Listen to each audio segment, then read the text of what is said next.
Rich in biodiversity, Tierradentro is a land of breathtaking landscapes, of hardworking people, and above all, of truly amazing coffee.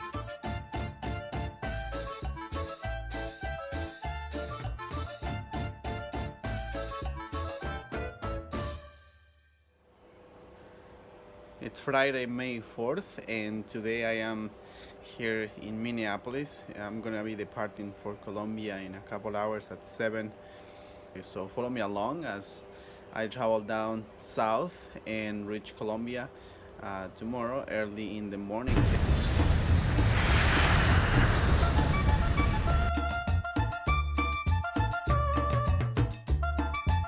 It is day 2 and I finally made it to Colombia. Later today, my family and I will go out to eat at a traditional restaurant, and then tomorrow morning we will travel to the countryside to Tierradentro. Gracias. It is day 3 of my trip here in Colombia, and my parents and I just made it here to the town of La Plata. From here, Dad and I will go on a motorcycle all the way to Tierradentro, which is 1.5 hours away from here. That is where my parents live, and that's today's final destination. So we're now about 15 minutes away from my parents' home, but it seems like the chain of the motorcycle got loose, so Dad is working on it right now, and we should be able to get going here in just a moment.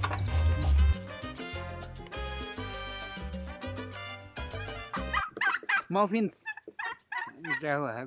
¿Cómo has estado? ¿Bien? Bien. Ah, bueno. Qué gusto verlo. Ahí nos vemos. Angélica. Maupet. Eucha. Ay, vio. Un abracito. ¿Cómo amanece? Buenos días. And this is home. Dad's house, and that is Dad. And this is Mom's garden. Greenhouse there for the coffee. That's some coffee right there.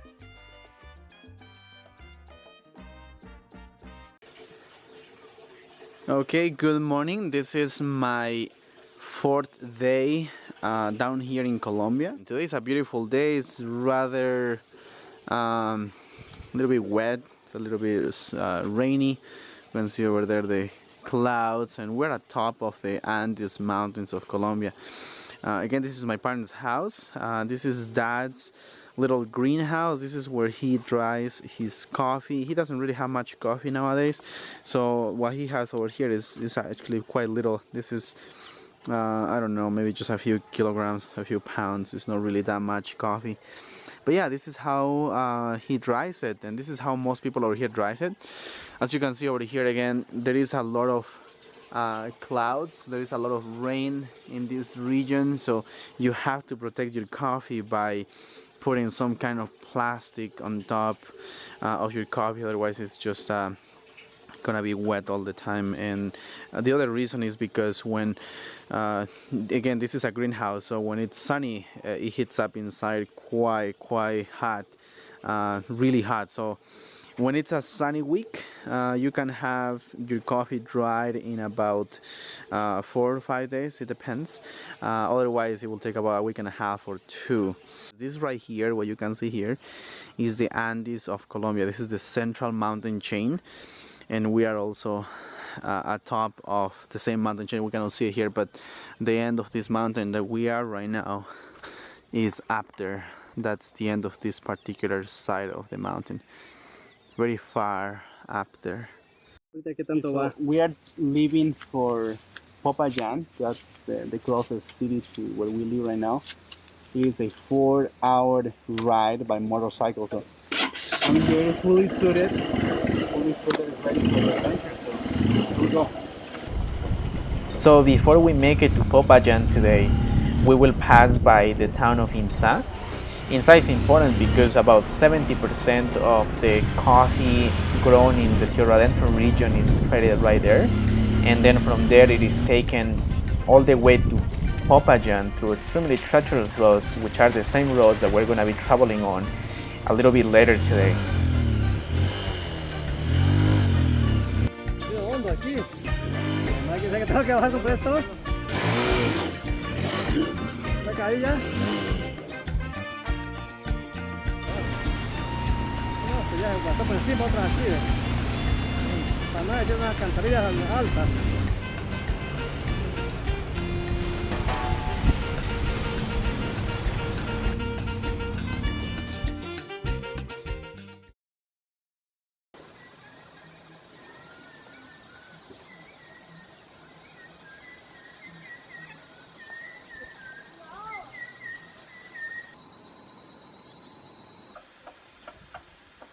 Good morning, this is day 6 of my journey here in Colombia, and today I'm going to visit a coffee roastery and a coffee, they are roastery, they process their own coffee and then they sell it roasted and grounded in different cities here in Colombia.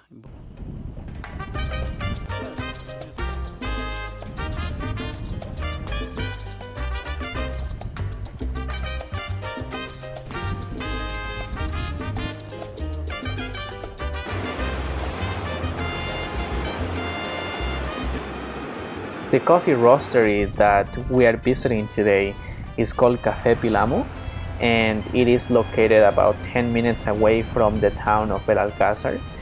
The company is owned and operated by an indigenous high school which is located on the Avirama reservation. So we will be visiting their site today and also talking with the CEO of the company.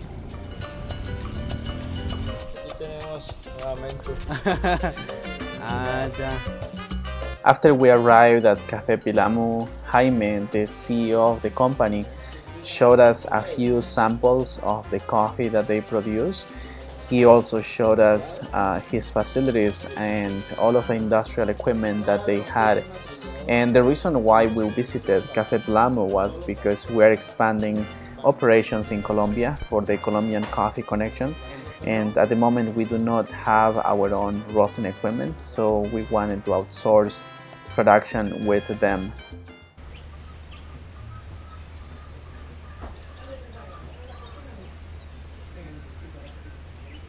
So I'm going to see my dad.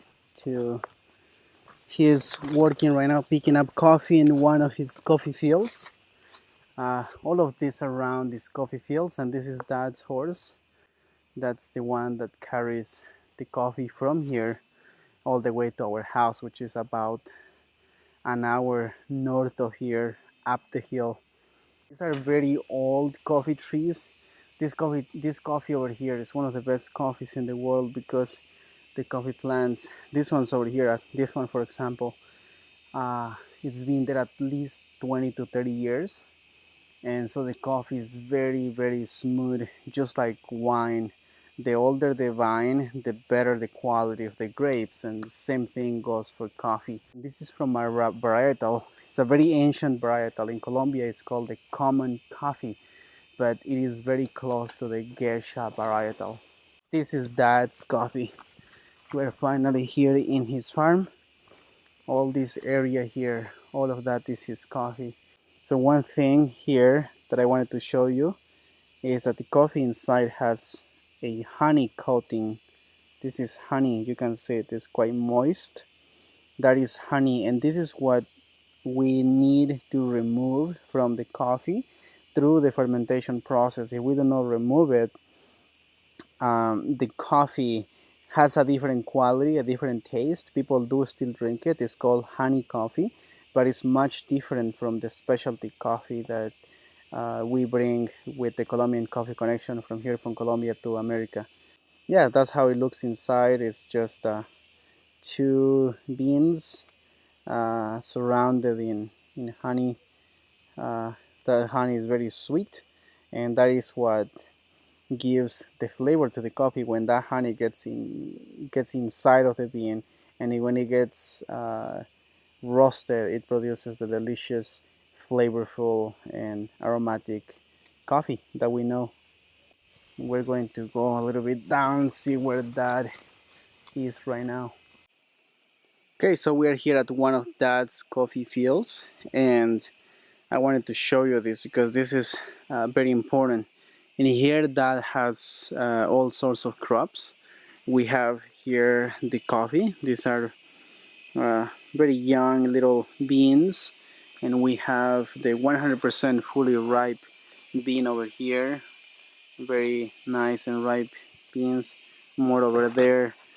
But on the side we have this plant right here. It's called yuca, and yuca is basically a root that we eat over here in the south in Colombia. We have here bananas as well. Um, Over here we have this tree here. It's called the guama. It's also a fruit tree.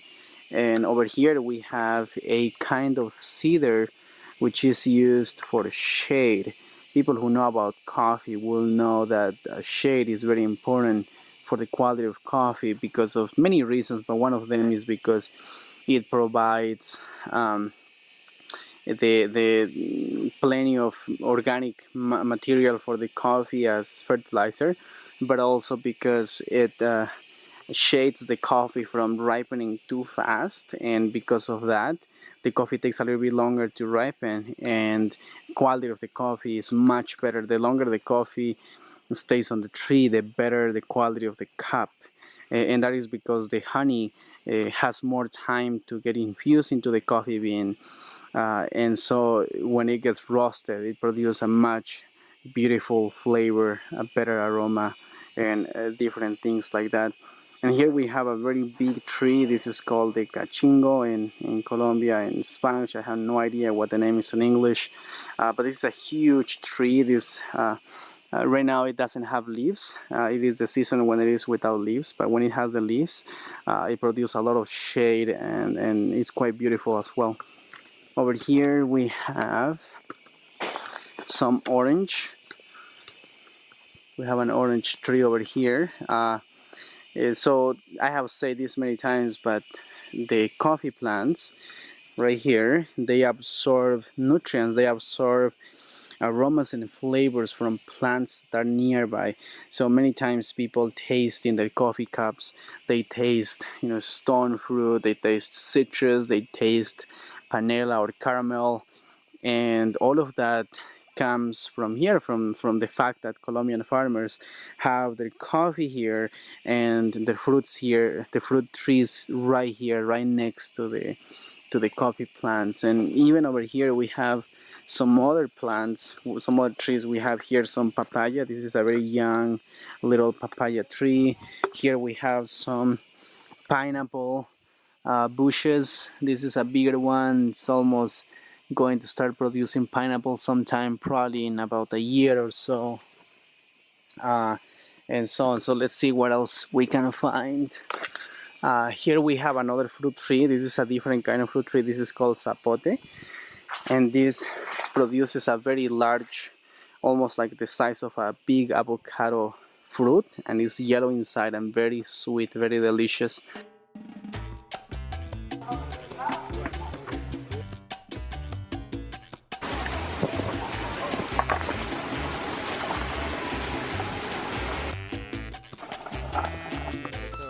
Buenos días.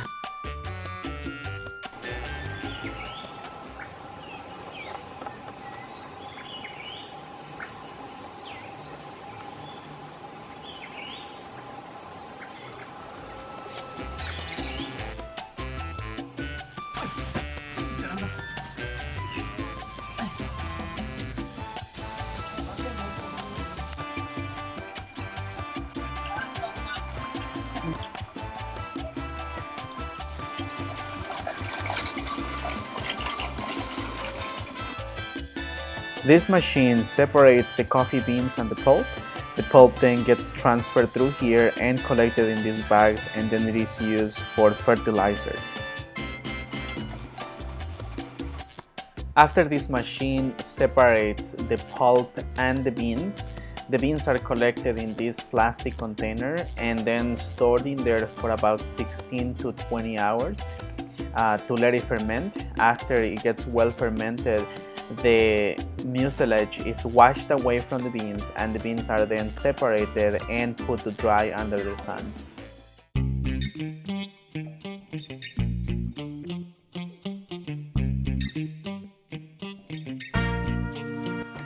Okay, so we're leaving here from Dad's house, that is Dad's house, to go to see Misael, our coffee farmer. I'm here going with Dad. And salude, papá. Buenos días.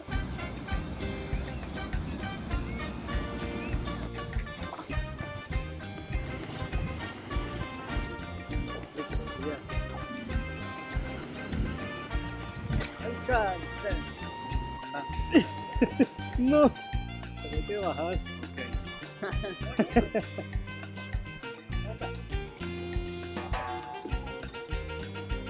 Está muy liso aquí, oiga. No.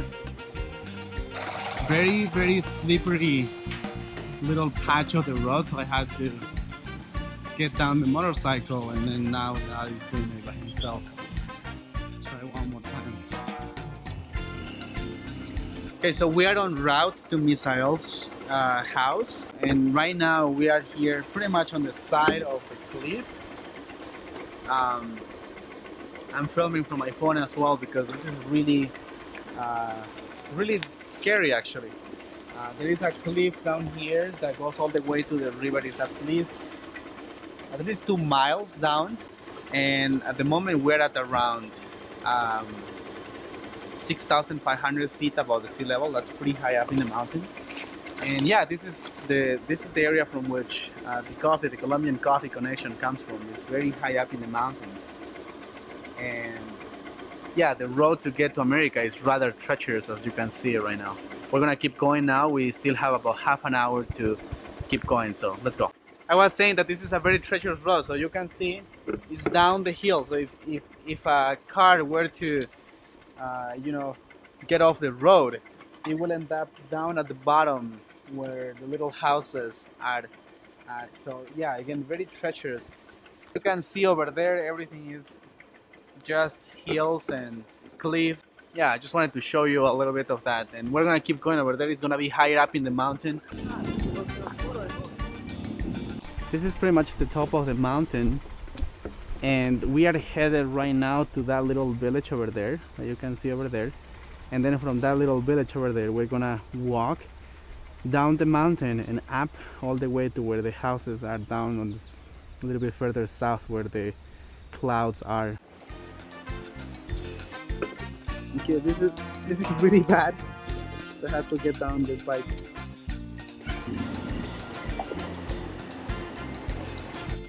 This is really bad. This is a really bad road. I don't know, I had to say this is at least 60 degrees of inclination, and apparently some cars manage to get up this hill. I have no idea how they make it, but they do. And Dad is going to attempt right now to bring the motorcycle, not riding it of course, it's basically impossible to do it. Hágale!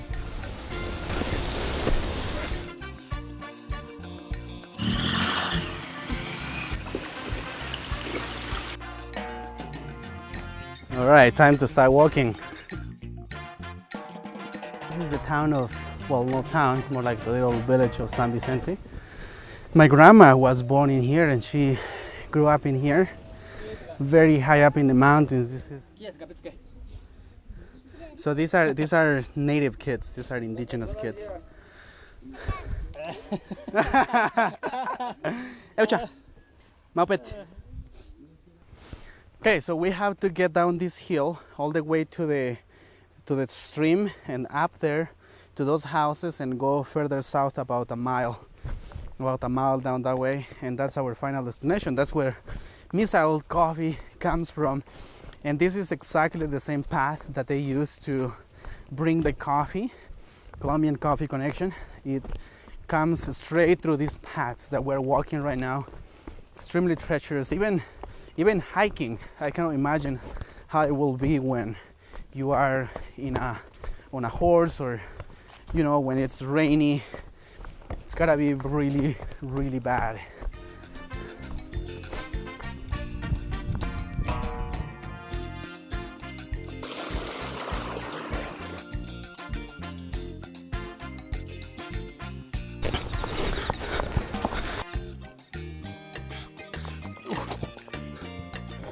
slippery here. Okay, so we have made it here to the first coffee field of Misael Muse. He's our main farmer, and as you can see, this is straight. The camera is straight, and the angle on this hill, more like a cliff, is at least some 70 degrees. I will have to check on that, but yeah, this is very steep, and right now we're at 7,000 feet above the sea level. This is on top of the mountain of the Andes of Colombia. We have walked from this little village over here, crossed the river all the way down. We're now finally up here in the mountain, and this is the path from which they carry the coffee to the market, and then ultimately arrives in America. Quite amazing and humbling.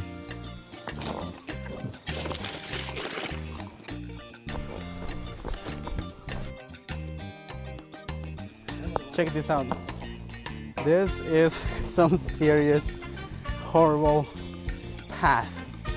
Again, CCC coffee travels right through here on its way to America.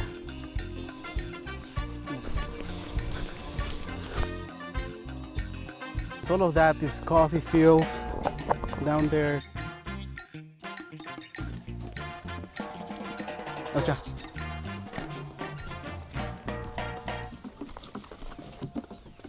Eucha in the native language, in the Nasa, means hello.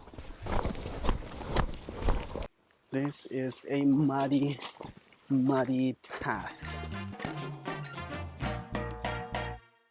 Okay, so it seems like we're finally here.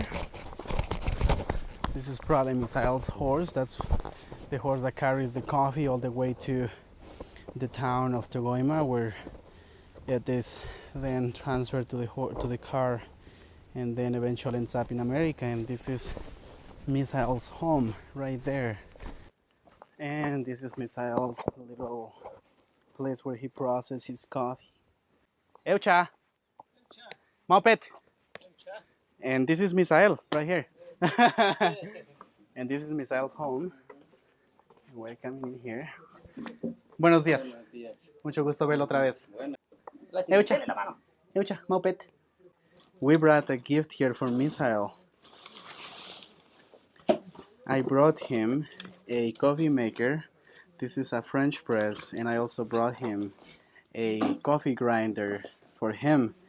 And I also brought a sample of CCC coffee from America, all the way. It left from here, from this very home, made it to America. I roasted it and I brought it back. I just finished showing Misael his new coffee grinder. The idea was to make some coffee outside, but it started raining, so we're gonna have to wait a moment until the rains stop.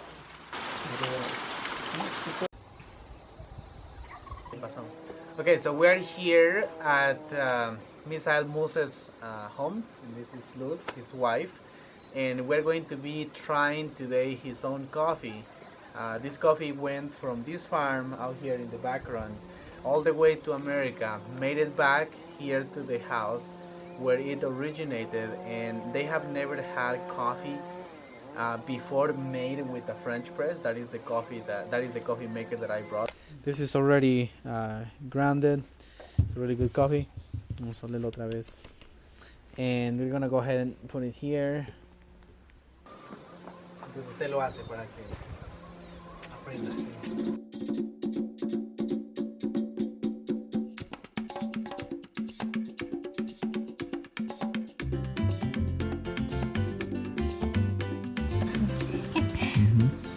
So Misael actually can't drink too much coffee. He's gonna have just a little bit of the coffee there, and here we go. Okay, salud. There you go.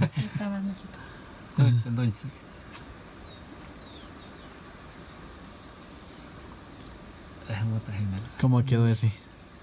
Quedó pues sabroso, dulce y como tiene bien, usted tiene harto aroma. Okay. Now we're exploring here Misael's farm a little bit. So Misael uses the pulp of the coffee. This is pulp which is already decaying, he uses it as fertilizer. He doesn't actually use chemical fertilizer, and here we can see that's all the pulp from the coffee that comes after the pulp and the beans are separated. And you can see this throughout the entire farm. You can see here, it's very visible over here. Again, it's already decaying, and once it decays completely, then this is pretty much organic fertilizer. This is the saffron plant. This right here.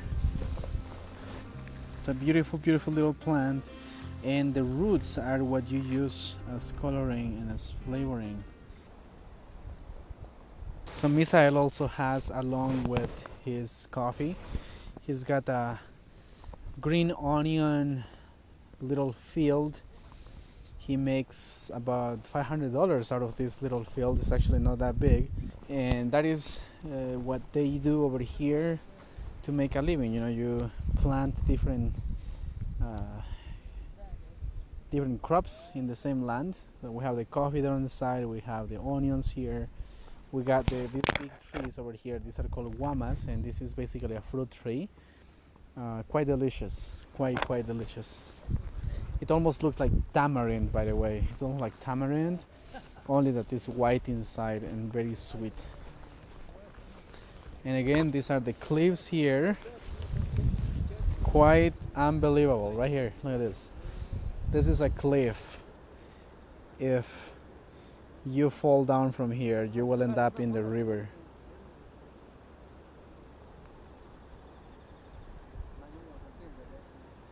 Like down under, there is a house, or actually multiple houses. Look at that. And this is the cliff right here.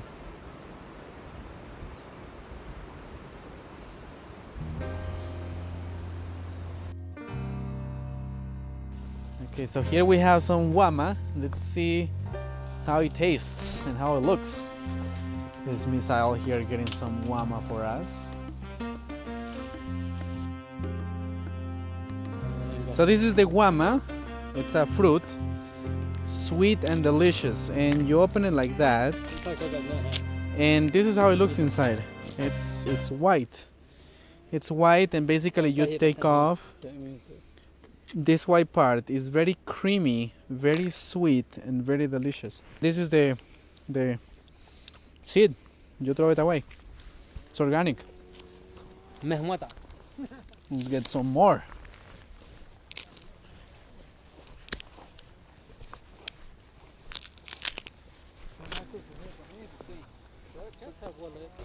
This is passion fruit, but it's still not ripe. That's quite cool. I didn't know he had. So Misael has lots of things. He's got some guama, he's got some passion fruit, he's got here the green onion. So Misael was just talking in NASA in the native language that in this entire farm right here, there is no the common pest of the coffee. It's like a little beetle that goes inside the coffee beans and damages it. It's called the roca in Spanish, but he just explained in NASA that this particular farm doesn't have any of it because it's so high up in the mountains. It's so cold that these particular little insects cannot live up here, and so he doesn't have this problem.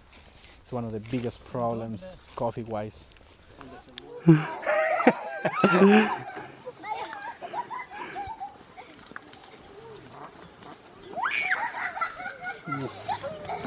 Coming from the school.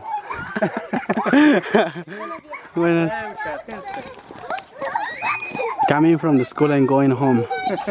Right there. Kids, just babies. And that's how they ride.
This is completely humid. This just got purchased. The neighbors come to my mom and she buys it from them.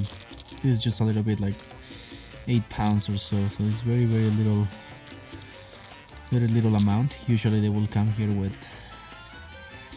200, 300, 500 pounds.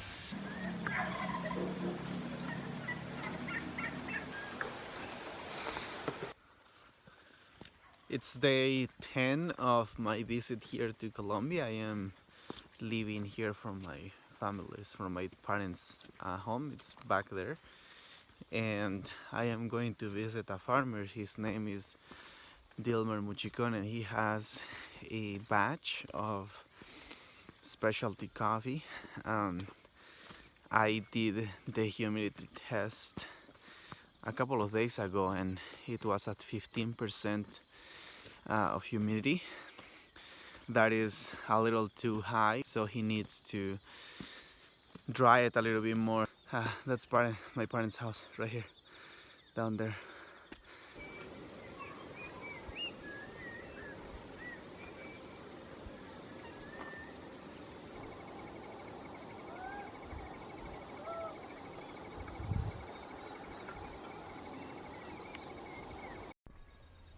Okay, so I finally made it to Dilmer's home.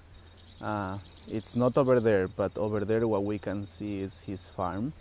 All this area here that looks green is Dilmer's farm, and he has all sorts of crops. He has the coffee, of course, he has some fruit trees, he has banana trees, he has some shade trees, which are very important. These are the kind of things that we look into from the farms that we work with. The shade is very important. It delays the ripening process of the coffee, and because the coffee takes longer to ripen, it has more time to accumulate more honey, more sugar into the beans, and it makes the coffee much more smoother, much more flavorful and fragrant. So again, I just wanted to show this because this is Dilmer's farm, and Dilmer's house is over here. He is right now a little bit busy. He has also a small butcher shop, so he's selling some beef over here in this little place, and that's his motorcycle. This is Dilmer's home. Before I go into the house, this is Dilmer's greenhouse. That is where he dries his coffee. It is fully covered, fully protected from animals going inside. Right there, like, you know, chickens like to go inside, or even dogs and cats, that kind of thing. In other places, that is not a very hygienic thing to do, so Dilmer has made sure that the greenhouse is 100% covered, fully covered right here with this plastic film. And we can see here a little bit of the coffee that he has inside. In a moment we will go on the other side and open the greenhouse and see how it looks from the inside. This is Dilmer right here, and this is his wife Luz Dari and his daughter. And this is the coffee right here. He has about 1,200 kilograms of coffee, or around 3,000 pounds. This batch in here, and there was a bigger batch over here, but it needed some more drying, so right now it is in the greenhouse, and just wanted to show you guys over there. We're going to be making a test again in a moment, so to show Dilmer the humidity percentage at which his coffee currently is. This coffee most likely will end up in America. We need to make a few more tests, but it's very likely that we will be having this coffee here very soon at CCC. What I like about Dilmer is that he puts his coffee off of the ground on these wooden beds. Some other people will lay it straight on the ground, and what that does is it increases the humidity level, and it causes problems like mold, like bad smells and things like that. So Dilmer is very careful with his coffee, how he stores it, where he puts it, and so yeah. Okay, so we are here at Dilmer's house, and this is Dilmer, and I just wanted to show you here in a moment Dilmer's logistic when it comes to processing the coffee. So first we will go over here and see the greenhouse. This is Dilmer's greenhouse. In here is pretty hot. I'm not quite sure how hot it is right now, but it's quite hot. The next thing that I wanted to show is here. This in Spanish is called the beneficiadero, and this is basically where the ripe coffee that is just picked from the plants comes. And this here is a depulper. Here, these tanks is where the coffee gets stored after it gets depulped, and in here the fermentation process happens. The coffee gets depulped here, gets down there, stored for about 24 hours for fermentation. After that, it gets dried. It gets washed and dried out. That's why they have the drainage system in there. Those are all drainage system. And then this water comes down here and it gets stored in here. And then from here, it gets taken out and thrown back into the coffee fields for fertilizer. That's what it's used for. And I like that he has. Most people have different systems. This is a stainless steel material, so it doesn't get corroded and it doesn't give any bad flavors to the coffee. So this is extremely important. Now this machine here gets run by this little engine over here. So before it used to be done by hand, and you can see here the handle. So people will do it by hand, but right now it's extremely hard, so I cannot move it. Anyways, back here, the pulp of the coffee gets collected here and transferred to this little pit in here. So I wanted to ask Dilmer what he does with this. ¿Usted qué hace con la pulpa de café? Pues ahorita es para la huerta. Entonces va para como materia orgánica para las huertas. So we can see here on top the pulp. This is still decomposing. You can still see the shape, but when Dilmer was digging in there, we can see that the one that is at the bottom is already pretty much, it looks like soil. It's just soil, very dark, rich soil, and this is what he uses for fertilizer. He was just saying that he uses it for his little garden, but also part of it is used for the coffee as fertilizer. And so it is important that he continues to stir this little pit where the pulp, the coffee pulp is, so that it decomposes evenly.